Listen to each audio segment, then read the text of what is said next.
I want to know if it's really hit Jaguar fans that Travis Hunter is truly a Jacksonville Jaguar.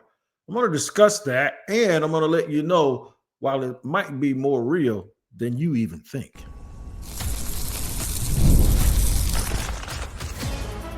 You are Locked On Jaguars, your daily Jacksonville Jaguars podcast. Part of the Locked On Podcast Network, your team every day. Without a doubt, it is your team every day here on Locked On Jaguars. We thank you for making us your first listen.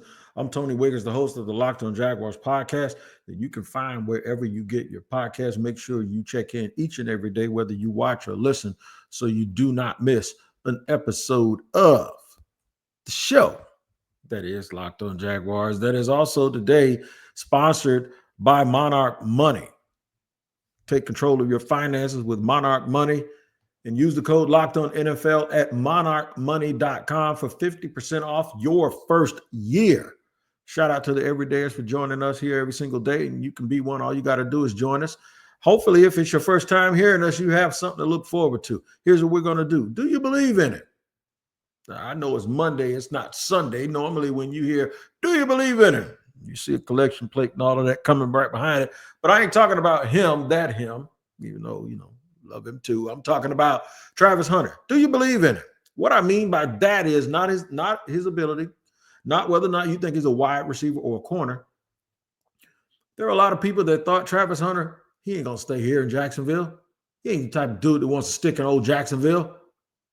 Watching him, listening to him. Do you believe it now? I'll tell you what that all means as we land on the runway. Hasn't hit you yet. Hasn't even hit you yet the magnitude of the fact that one of the biggest sports stars from college over the last 20 years is really a Jacksonville Jaguars. Trevor Lawrence was one, right? This whole quarterback thing. Now you got Travis Hunter in a little bit of a different way. We'll discuss that and why some haters have already popped up. But before we get to all of that, we're just going to start out talking about the fact that Travis Hunter really is a Jacksonville Jaguar. This past weekend, prior to minicamp starting Friday, Travis Hunter graduated and walked across the stage in Boulder, Colorado, and got his degree. He had on Jaguars pajamas underneath his gown. He says it's the first thing he bought on Amazon when he got picked and drafted. I saw Travis Hunter on the field, albeit on TV, because I had some personal business to tend to this weekend. I saw Travis Hunter on the field through video, having a good time at practice, moving fast, wearing number 12, dancing and gyrating, which I'm going to have to calm some of the older members of the congregation, some of our most seasoned people who are fans or people who are just flat out haters. We smack them and mush them and tell them to just go sit down somewhere, gyrating around the field. He's happy dancing, man. That's what he does. He's in his happy place. He's working hard.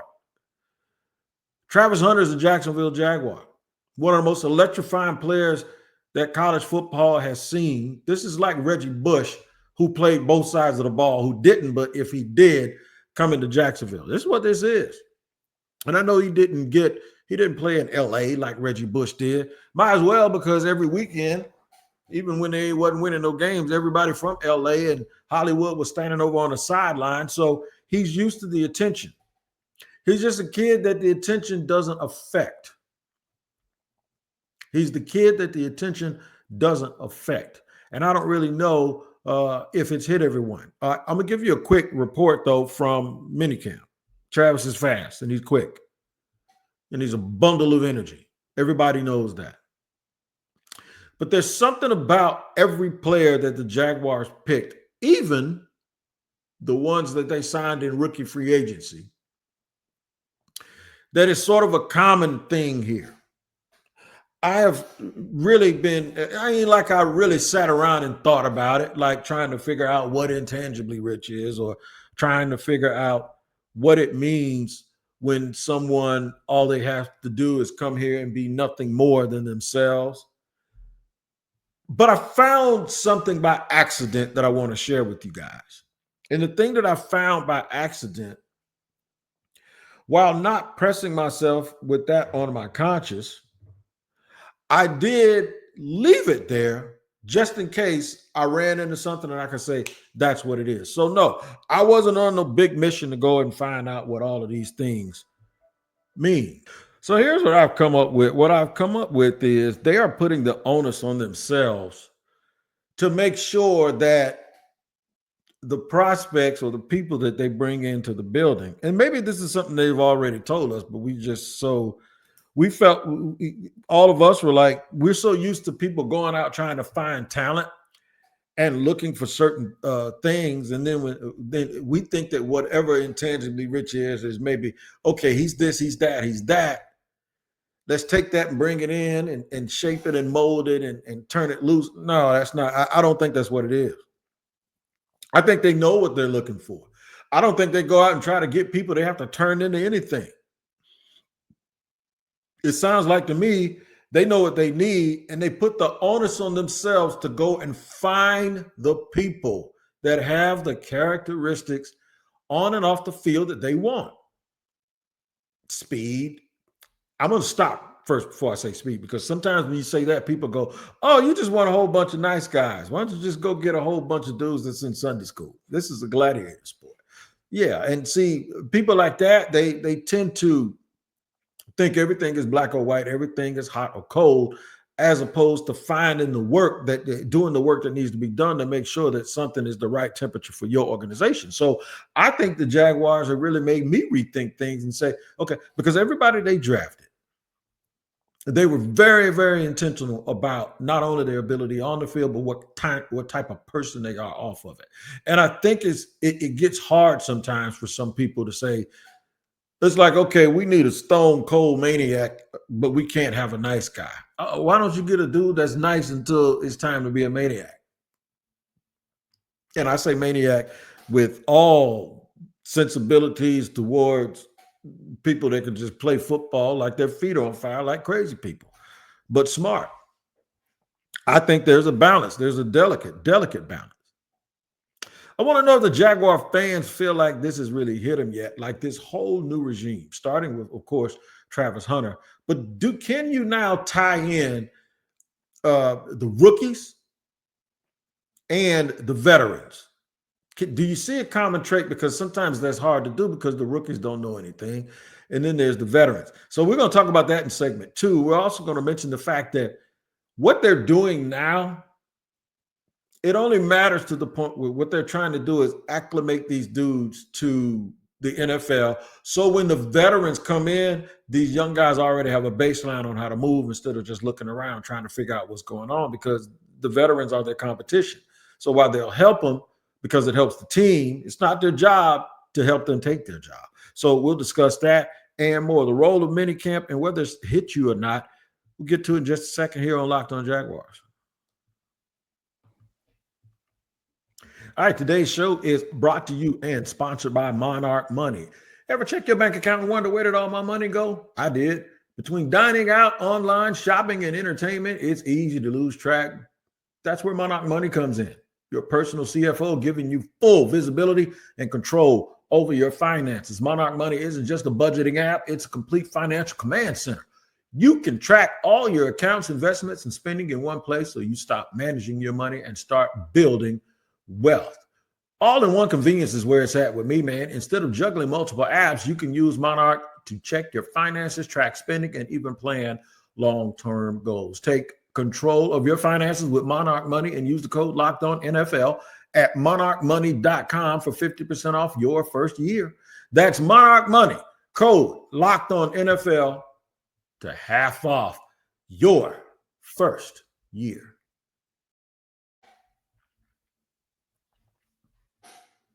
We're riding along here on Locked On Jaguars, where it is your team every day. I had a rookie minicamp this weekend. Saw everybody running around. Mainly, you saw Travis Hunter, and I know that there were a lot of people interested in a lot of other players. Wyatt Milliam got a lot of attention, right? And he should have. He's a big, good-looking athlete. From everything that I understand from people saw him and, the tape that I saw. I did tell you, I saw him at the Senior Bowl. Wasn't tremendously impressed. I remember we saw somebody we saw him get beat up one good time. He was playing right guard. And my man sitting next to me was like, who is that? I said, that's Million, but he's out of position. And he was. So that's something that I wanted to point out, because Jalen McLeod is another one that was mentioned in particular about what I'm just talking about those the Senior Bowl and going through that process and probably playing a position that you were projected to play. Like with McLeod, it was a linebacker. With Milliam, he had been a left tackle forever, but people start wanting to take a look at him at guard. And I don't want to question the Senior Bowl's process when it comes to that, because I think they probably take a little bit of a cue from a lot of the personnel people, like where you want to see these guys working. And Milliam was at on the right side. When James Gladstone spoke about guys doing things in the all-star atmosphere or in the build-up towards the combine, in all of those games and all of those practice sessions where they're being evaluated, sometimes they're asked to do things that they didn't do as much or what people project them to do. Well, at least our GM recognizes that, well, they asked me to do this and he did it without problems, but that's not his superpower, which means this goes to the bigger picture that I'm trying to create for you guys. There's one thing to try to project what a player can do, and we've done that a lot over my last 40 years of paying attention to the draft, maybe 45 years paying attention to the draft. I've done this since I was 8 or 9 years old, so really it's more than that. It's like 47 years. But the thing is we've always tried to project. Remember, okay, we saw him do that, but we think he can do this for us, or he has the ability to do that. He's too good of a player to pass up, but we kind of need him to do this, so we're going to ask him to do that. And then I remember back in the day when someone like Bill Polian would say, never get a dude and use a high resource on him, meaning free agency dollars or high draft picks, to get someone to do something that you haven't seen them do. Now, when you go back to Trayvon Walker, that's not what I'm talking about, because Trayvon actually is doing everything that he did before. However, they didn't focus so much on individual pass rush at Georgia. They rushed the passer plenty, but they didn't do it in the standard, okay, beat the guy in front of you with all of these moves and set this move up with that. They more or less did it with the fact that they were better than a lot of people.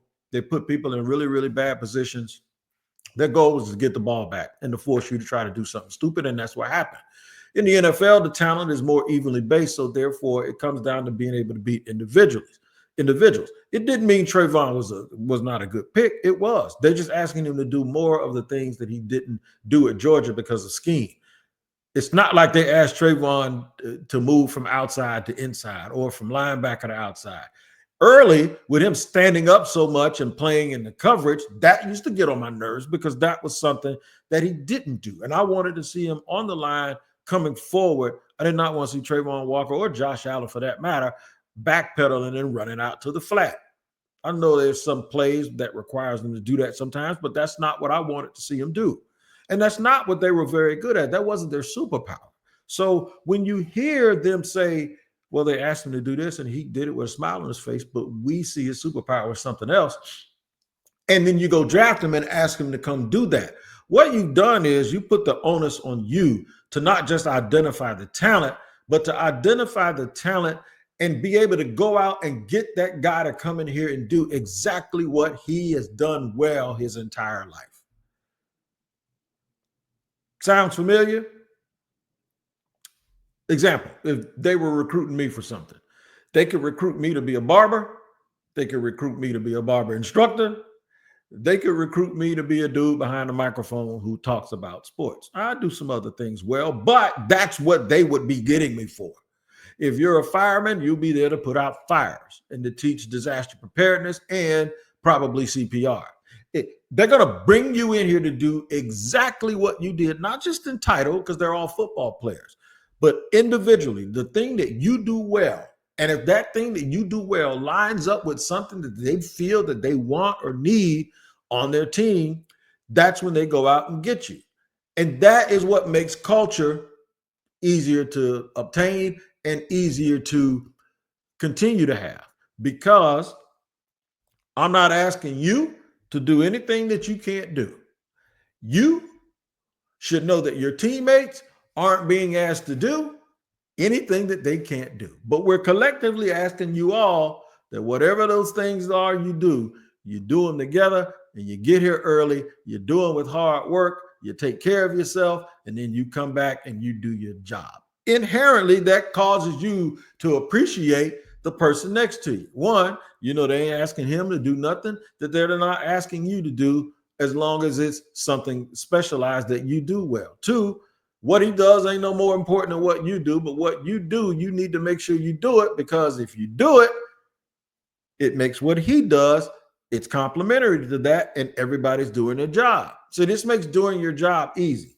It also makes opportunity more and more understandable. Your opportunity may not be the same as another person's opportunity, even if they're in your own position group. You got a little bit of a different skill set, but they're going to ask you to do certain things, and you ought to be able to do them within that skill set. So not every player at each position group is monolithic, but every player in the position group will know fully exactly what they have to explain, what they have. They explain it fully based on the fact that you already know what you got to do, because guess what? That's why they brought you here, and they know you know how to do it already. So I want you to know, has it hit you yet that this staff has done things so differently? Has it hit you yet that Travis Hunter, and now that you know how they're thinking, and they say they're going to get him used to some defensive stuff this week, has it really hit you yet that you have a two-sport star? And has it hit you yet that you have a staff that all they're going to do is ask these guys to be and do exactly the things that they have already done, that the Jaguars actually have value in? Can you imagine somebody coming up to you and you're saying, yeah, and they ain't telling you stuff like, they're not telling you what you don't do. Remember those old adages, I believe you call it, or people say, stop worrying about what you do well and start working on some of the things that you don't do well. That could be true to a certain extent. But when you get to this level, man, work on what you do well and work on it some more. I'm going to tell you a quick story. My buddy was a McDonald's All-American. He got sick of recruiters calling him. He said, man, answer the phone, man. I answer the phone. Coach from a ACC school goes, what's he been doing all day? I said, yeah, man, he ran out to the store or something, but he'll be on his way back. We were just at the gym working out. I said, what were you doing? I said, defensive stuff. I was lying. I said defensive stuff, squatting, making sure you stay low on defense, backpedaling, sliding, all the stuff that burns you. All the stuff trying to make it sound like I was making it seem like he was doing the thing coaches wanted him to do. You know what that coach told me? Hey, all that cool. He said a curse word. He said, all of that, it is cool. Tell him to shoot the ball. Shoot the ball. I want 500 to 700 jumpers a day, and then work from 700 to 1,000. Tell him I said, shoot the ball. We know he can do all that other stuff. So at the end of the day, while you're trying to impress people by doing things that you think are the little things, when they're coming for you, they want you to be great. That man said, tell him to put that ball in that hole as much as he can. Ain't worried about no defense, because that's all effort. We can make him do that. I think this is what the Jaguars are going to be doing with their players. No, we know who you are. Do that thing you do. That thing you did that caught our attention. That's what we want right there. Be yourself. It's not that hard. It's not that hard. It's got to hit you. I believe in Travis Hunter, not just because of his talent, but because of who he is as a person. There are some people that had a lot of questions about him being an attention seeker, about his personal life, about whether his skin was thick enough, how would it be used, what would it be like when he's away from Dion, Coach Prime, what would it be like being in a smaller market when the attention ain't on you? As if Jackson, Mississippi, and Boulder, Colorado are these big metropolises, right? I'll talk to you about it in just a second. Travis Hunter, I believe in him, and I'll tell you why.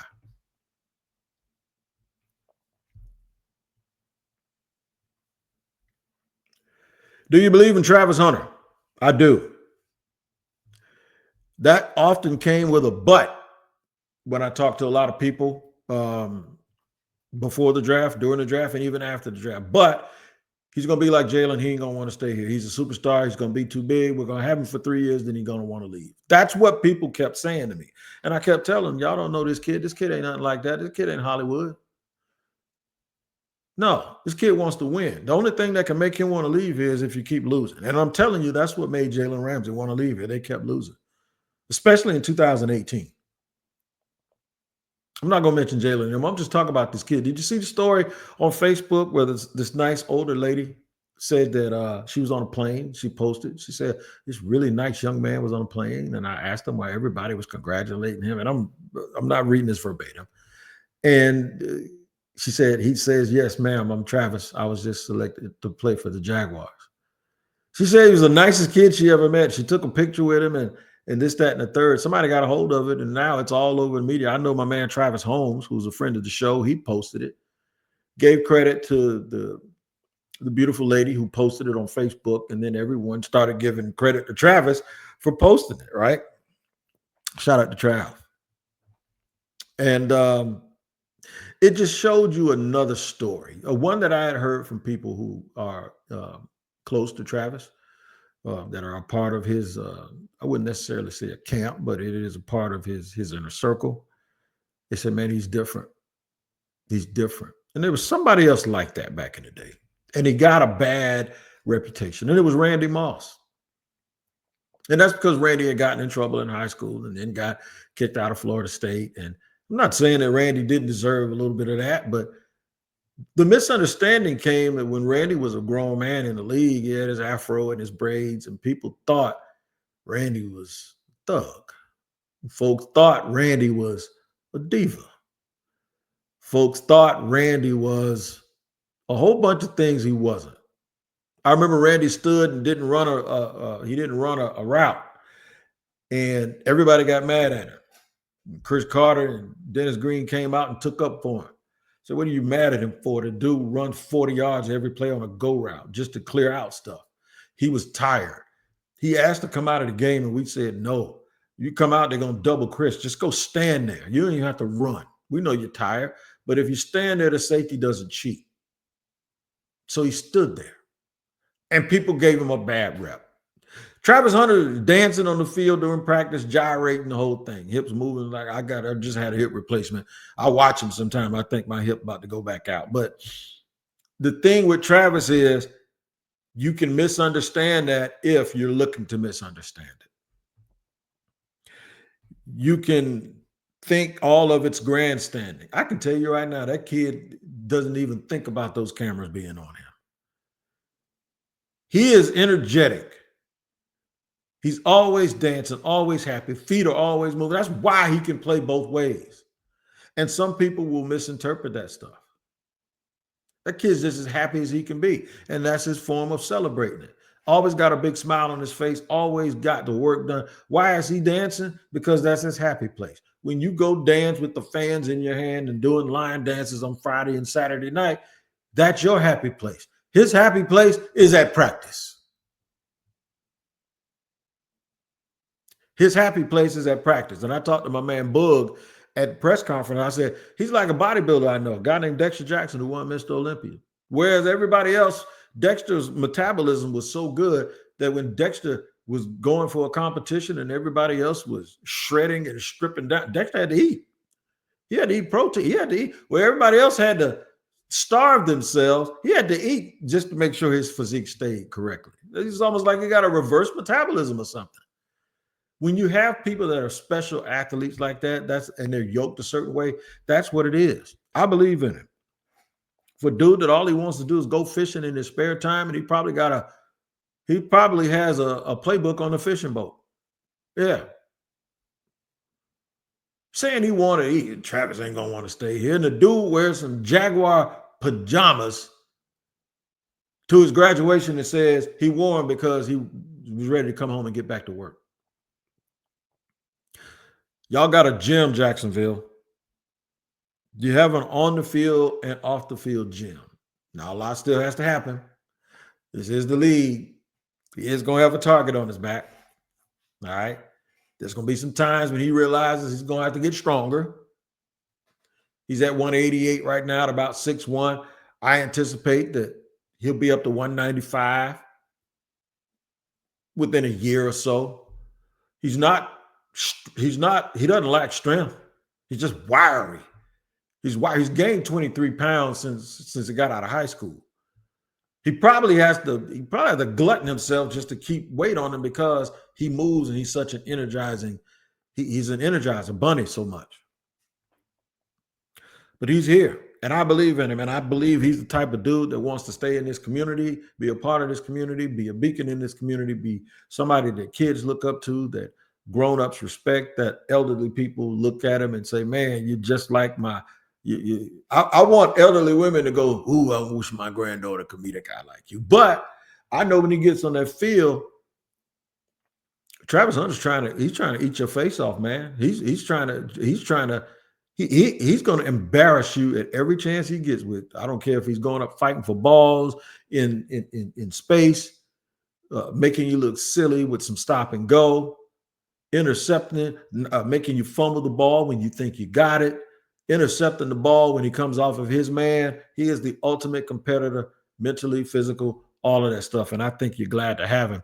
I just don't know if people around here are really, really understanding the magnitude of this young man and the magnitude of the fact that this organization understands it. And we have new people here. I can bet you bottom dollar if Trent Baalke was still the GM, Travis Hunter would not be here, nor would any of those other players that were drafted, and probably a lot of those free agents that you saw. None of those guys would be here either. This team would be totally different, and the way you would feel about this year would seem totally different. And I also don't know who the coach would be.